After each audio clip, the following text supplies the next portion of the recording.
নমস্কার বন্ধুরা, সম্পাস কুকিং এ আপনাদের স্বাগত। আজকে আমি রান্না করব মৌরলা মাছ ভাপা। মৌরলা মাছ ভাপা করার জন্য এখানে আমি মৌরলা মাছ কেটে ধুয়ে পরিষ্কার করে নিয়ে নিয়েছি। দিয়ে দেবো আমি পরিমাণ মতো নুন, হলুদ আর একটু লেবুর রস।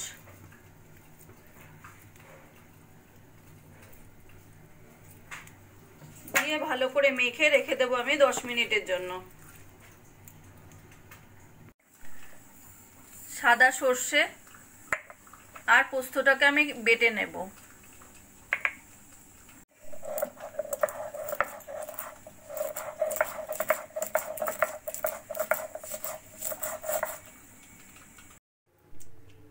মাছ ম্যারিনেট করে রেখেছিলাম, 10 মিনিট হয়ে গেছে।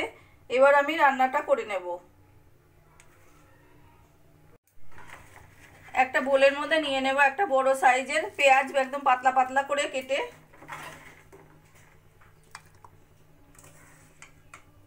দিয়ে দেব একটা টমেটো পাতলা পাতলা করে কেটে। দিয়ে দেবো কিছুটা ধনেপাতা কুচি। দিয়ে দেবো পরিমাণ মতো নুন, হলুদ আর লঙ্কার গুঁড়ো, অল্প করে সর্ষের তেল। এবার একটা চামচ দিয়ে ভালো করে মেখে নেব।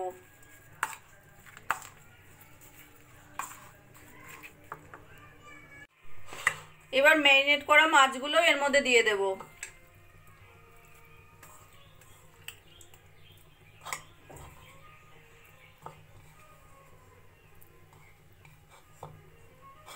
মাছ দিয়ে ভালো করে আমি মেখে নেব।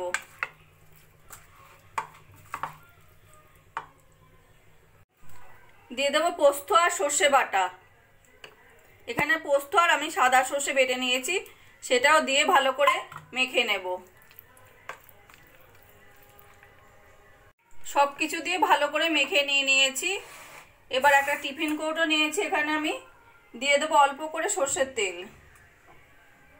তেলটা ভালো করে ছড়িয়ে নেব।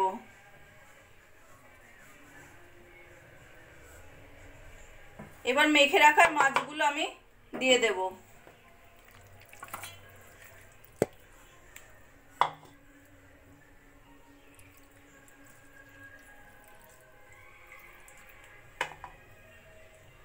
উপরে আরেকটু অল্প করে সর্ষের তেল দিয়ে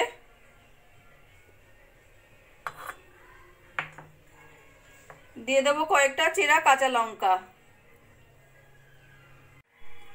এবার টিফিন কৌটো ঢাকাটা আমি বন্ধ করে দেব। এদিকে আমি কড়াইতে গরম জল বসিয়ে দিয়েছি। দিয়ে দেবো এই একটা স্ট্যান্ড। এবার এই টিফিন কৌটোটা এর মধ্যে বসিয়ে দেব। এবার একটা ঢাকা দিয়ে আমি 20 মিনিট মতো রান্না করে নেব। 20 মিনিট মৌরলা ভাপা রান্নাটা আমি করে নিয়েছি। এবার আমি গ্যাসটা বন্ধ করে ঠান্ডা করে নেব। কন্টেনার আমাদের ঠান্ডা হয়ে গেছে, এবার আমি খুলে দেখে নেব।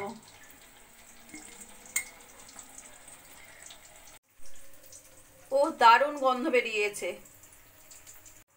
মৌরলা মাছ ভাপা রান্নাটা আমার কমপ্লিট হয়ে গেছে। আমার এই রেসিপিটা যদি ভালো লাগে আপনারা বাড়িতে বানিয়ে দেখতে পারেন। গরম গরম ভাতের সঙ্গে খেতে অসাধারণ লাগবে। আর কমেন্ট করে জানাবেন কেমন লাগলো। প্লিজ লাইক, শেয়ার ও সাবস্ক্রাইব করবেন।